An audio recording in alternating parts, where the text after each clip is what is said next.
Her father stopped digging clams to watch while Sal wiggled her tooth for him. "You're growing into a big girl when you get a loose tooth," he said. "What are you going to wish for when it drops out?" "I can't tell you that," said Sal solemnly, "because it's supposed to be a secret wish." "Oh, yeah, so it is," her father agreed. "May I help you dig clams?" Sal asked. "I'm almost finished," he replied, "but you can help if you like. First, you must take off your shoes and socks and roll up your pants, too, so that they won't get all wet and muddy." Sal took off her shoes and socks and put them on a dry rock. She rolled up her pants and waded into the muddy gravel to help her father. He dug in the mud with his clam rake, and then they looked carefully and felt around in the muddy hole for clams. "I found a tiny baby one," said Sal. "You certainly did," said her father, "but it's too small. We just keep the large ones, like this. Let's put the baby clam back in the mud so he can grow to be a big clam some day." "He is such a baby clam, and I guess he is too small," she agreed. "I guess he isn't even big enough to have all his baby teeth," said Sal, placing the tiny clam tenderly back in the mud. "Clams don't have teeth," grunted her father, digging another rake full of mud. "Not even big clams have teeth?" asked Sal. "Not even big clams," her father assured her. "Do baby fish hawks and big fish hawks have teeth?" asked Sal. "No," said her father. "Do loons have teeth?" she asked. "And gulls?" "No."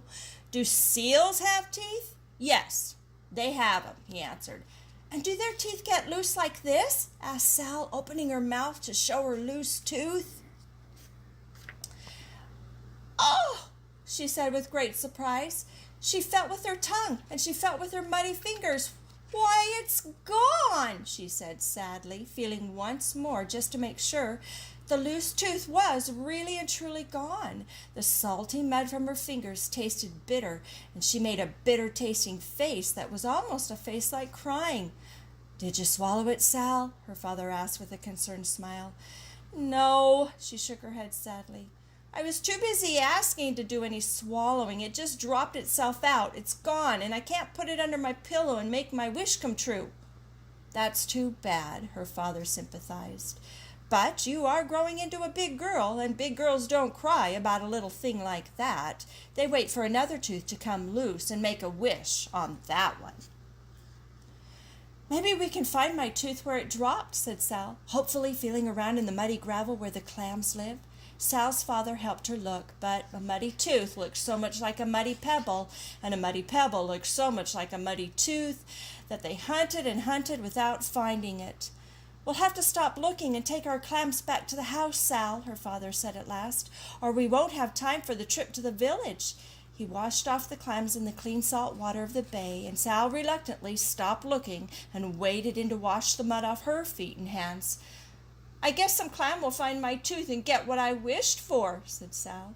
"If we come back here tomorrow and find a clam eating a chocolate ice cream cone, why, we'll have to take it away from him and make him give my tooth back, too," she said. While Sal put on her socks and shoes, her father packed seaweed around the clams to keep them moist and fresh.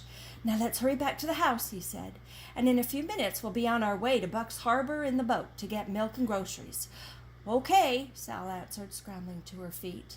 She gave one last look at the muddy place where she'd lost her tooth, and then she started walking back along the shore with her father. She walked along slowly, looking at her feet so that her father could not see her face in case it looked almost like crying. "Oh, see what I found!" she exclaimed, stooping to pick up a feather. "It's a gull's feather," said her father, pausing for Sal to pick it up. "Did a gull lose it? Will another feather grow in where this one dropped out?" asked Sal. "Yes, Sal, that's right," answered her father.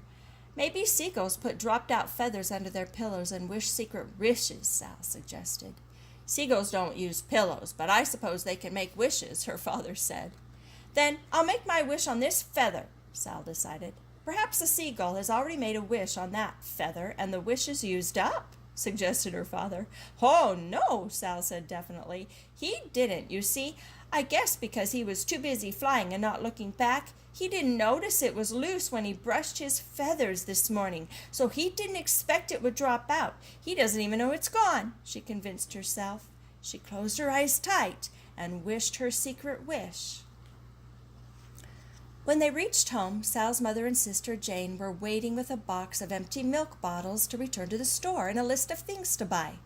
"I'll have a nice clam chowder ready for your lunch when you get back," said Sal's mother, waving goodbye. "I'll take good care of Jane," Sal promised. "I'm a big girl and I can watch so she doesn't tumble into the water." Sal and Jane and their father went down to the shore and got aboard their boat. He had to row the boat all the way across the boat to Buck's Harbor where the boat was. The motor had stopped. The harbor was full of boats, and Sal's father rowed their boat among them up to a landing and tied it so it would not drift away while they were at the store. They all climbed ashore, and Sal's father brought along the milk bottles. He brought the outboard motor too, so Mr. Condon, who ran the garage, could fix it. As they came up the path to the village, Mr. Condon was outside his garage, putting gas into a car. "I have a tooth out," Sal greeted, "and our outboard motor won't run." "My, such trouble," Mr. Condon commented, and after he admired the empty place where Sal's tooth was missing, they took the outboard motor into the garage to find why it wouldn't run. Mr. Condon pinched a little with his pliers, tunked a bit with his hammer, and then, after selecting a large wrench, he took out the spark plug. "Came right out, just like that tooth of yours, didn't it, Sal?" he said, holding it up to the light. He grunted, tossing it on the floor. "Needs a new plug." Sal was just about to ask how long it would take for a new spark plug to grow in when Mr. Condon reached up on the shelf and picked out a brand new one and put it in the motor. Sal picked up the old spark plug and handed it to Sister Jane. Jane was so little that she didn't understand about secret wishes.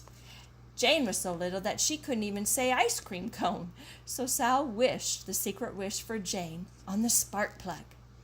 Mr. Condon pulled the rope, and the motor started right up, just as good as new. Sal's father thanked him and picked up the motor and the milk bottles. Jane carried her spark plug, Sal carried her feather, and they said goodbye and walked across the street to where Mr. Condon's brother kept store.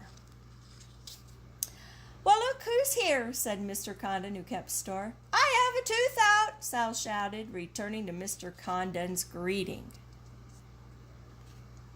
She showed the empty place where her tooth had been, first to Mr. Condon, then to Mr. Cliffer and Mr. Oscar Staples, who were sitting in the store talking about trapping lobsters and how the fish were biting. "Don't put your tongue in the empty place," Mr. Clifford advised, "and a nice shiny gold one like mine will grow in." "But I didn't know soon enough," said Sal, looking confused. "Aw," said Mr. Condon, chuckling, "don't you go worry in about everything these jokers suggest. I don't suppose," he added, opening up his freezer, "that you could eat an ice cream cone with one of your teeth out." "Oh, yes, I could," said Sal, "and it's supposed to be chocolate." "And this little lady?" he questioned, turning to Jane. "Here. Hers is supposed to be vanilla, so the drips won't spot, and you'd better push it together tight so it won't drop off," Sal dictated, "because she's still almost a baby and doesn't even have all of her first teeth." After Mr. Condon had put the groceries and milk in the box, they thanked him once more and waved goodbye. They walked down the path to the harbor, and down the runway to the float where their boat was tied. They all climbed aboard, carrying the outboard motor, the box of milk and groceries, the feather, the spark plug, and the ice cream cones. While their father fastened the outboard motor to the boat, Sal and Jane finished their ice cream cones. "I want some more," Jane demanded. "Silly," exclaimed Sal. "Our wishes are all used up."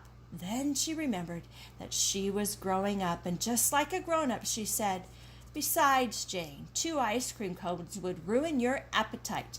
When we get home, we're going to have clam chowder for lunch." All right, now you think about the connections to this story that you have, especially on Earth Day, because this was all about things that happen outside on our Earth.